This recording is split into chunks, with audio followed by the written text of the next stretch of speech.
Muito bem, gente, vamos examinar tendências de mercado visto do dia 3/6, já estamos em junho de 24, certo? Eu sou o professor Securato, coordenador do Laboratório de Finanças da FIA, Fundação Instituto de Administração, uma fundação criada pelos professores do Departamento de Administração da FE da Universidade de São Paulo, onde fui professor titular, né, até me aposentar na Marra, e ainda sou professor titular da PUC São Paulo. O professor titular é um cargo que você tem, tá bom?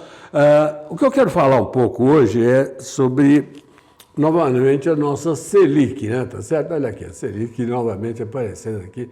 Vamos falar do 2024, e nós começamos o ano com 11,75, caminhamos até agora, fomos caindo, e estamos aqui no 10,50, quase na metade do ano, tá certo?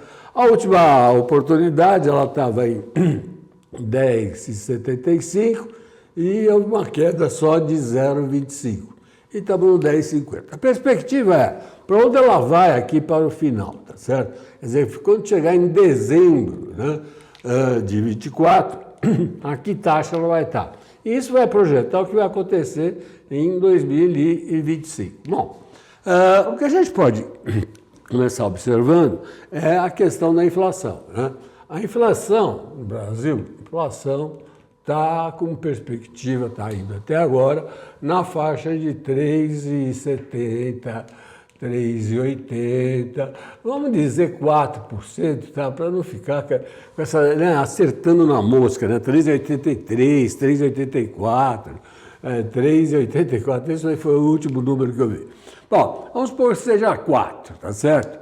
4 mais 10, né, mais 6 de juros reais, deveria dar uns 10%. Então, como começou em anos 75, isso daqui deveria chegar aqui por volta de uns 9%, para dar, né, no total, né, o tal de 10% e pagar uns juros reais de 6%. Como é que está o PIB? Bom, o PIB, a última notícia que nós temos aqui no primeiro trimestre de PIB, eles estão falando entre 0,5% e 1%, tá? Tem um monte de gente que vai dar 1%, mas vamos ficar com 0,7%. Se a gente ficar com 0,7%, isso repetir, vezes 4 trimestres, né? 4 vezes 7 seria 2,80%. Acho muito, tá? Eu acho que vai de 2,5% a 3%, tá? Podemos chegar, ou vamos dar de 2% a 3%, né? Não se vê, assim, uma pressão inflacionária muito grande, quer dizer, a estrutura que se tem no Brasil está razoável, a relação oferta-demanda está razoável. Então, é razoável se esperar o 4%, uns 6% de juros reais e ter um 10% ao longo de todo esse período de 2024. Para isso, precisaria baixar a Selic. Há várias tendências de dizer que não. Uma delas, essa daqui, olha. Isso daqui é o que está acontecendo no mercado futuro. O mercado futuro está apresentando para dezembro, tá? Taxa de hoje a dezembro, né? 10,35% ao ano. Tá? Então, aqui essa taxa não estaria 9%, teria uma faixa mais ou menos de 10%, 10,35%. Eu acho 10,35%, tem gente que tomando dinheiro a 10,35%. Se o mercado futuro aparece assim com 10,35%, teve operação a 10,35%. E para março de 25%, quer dizer, perspectiva de subida da taxa, né?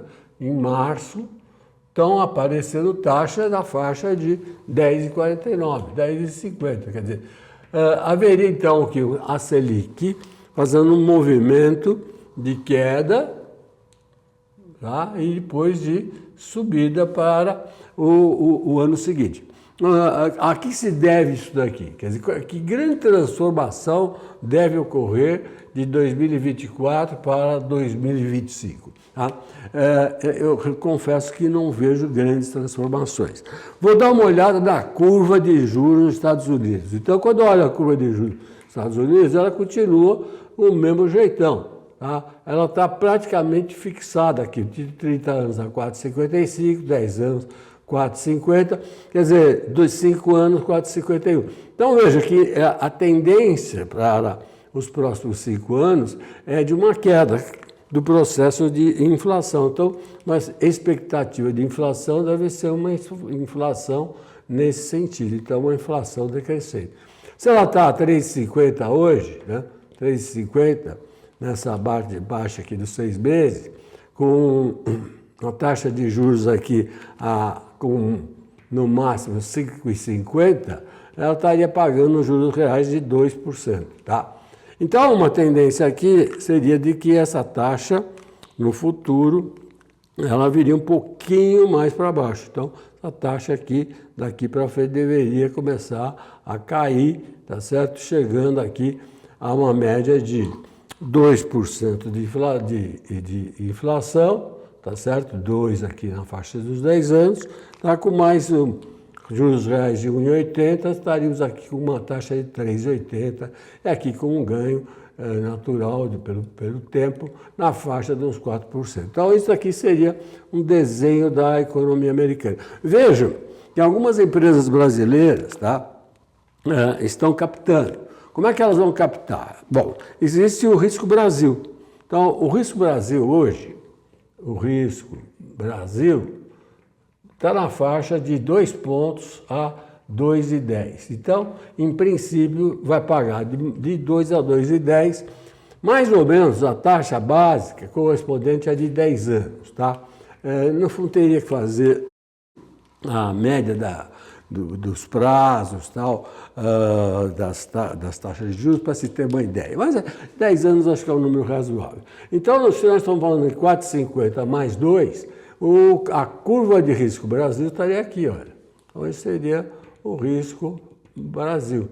Então, aqui nesse ponto, nós estaríamos com 4,50, aqui estaríamos a 6,50. Se vocês observarem, vão dar uma olhada. O Banco do Brasil tomou títulos de 7 anos, né?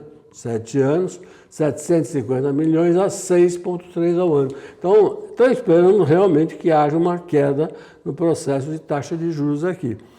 O BTG tomou dinheiro 5 anos, tomou 500 milhões a 5 anos, a 6,25, mais ou menos a mesma faixa do que você vê o Banco do Brasil tomar. Taxa um pouco menor, provavelmente porque o prazo é um pouco menor. E o Grupo Votorantim tomou título de 10 anos, olha, 10 anos, 500 milhões, tá, a 5,75, abaixo dos 6,50. Por quê? Porque é uma ideia de que, vamos supor, a taxa vai estar aqui a 4, mais 2 vai estar a 6, quer dizer, a taxa de título de 10 anos, né, na faixa de 6%, então justificaria um título a 5,75. Claro que isso daqui também tem a ver com os agregados, os ativos que as empresas têm no exterior, que podem servir como garantia. Então, o Grupo Votorantim, né, deve ter, os bancos em geral são mais atuantes dentro do país, como é o caso do Banco do Brasil e BTG, e o Votorantim, com certeza, tem uma atuação com ativos distribuídos mais ao longo do mundo, tá? Então, nada de grandes mudanças, tá certo? Apenas essa questão aqui da mercados futuros apontando taxas maiores para o final do ano, tá bom? Então, essa só com relação ao dólar, na faixa de 4,80 a 5,10, 5,20, pode dar umas puladas conforme as expectativas de momento, mas continua na mesma tendência, o que não deve afetar tanto o processo inflacionário, tá bom? Boas semanas a todos e obrigado, sucesso aí. E aí, curtiu o vídeo? Então inscreva-se, dê o like para não perder nenhum dos próximos vídeos de tendência de mercado aqui no canal da FIA LabFinProvar. Tchau!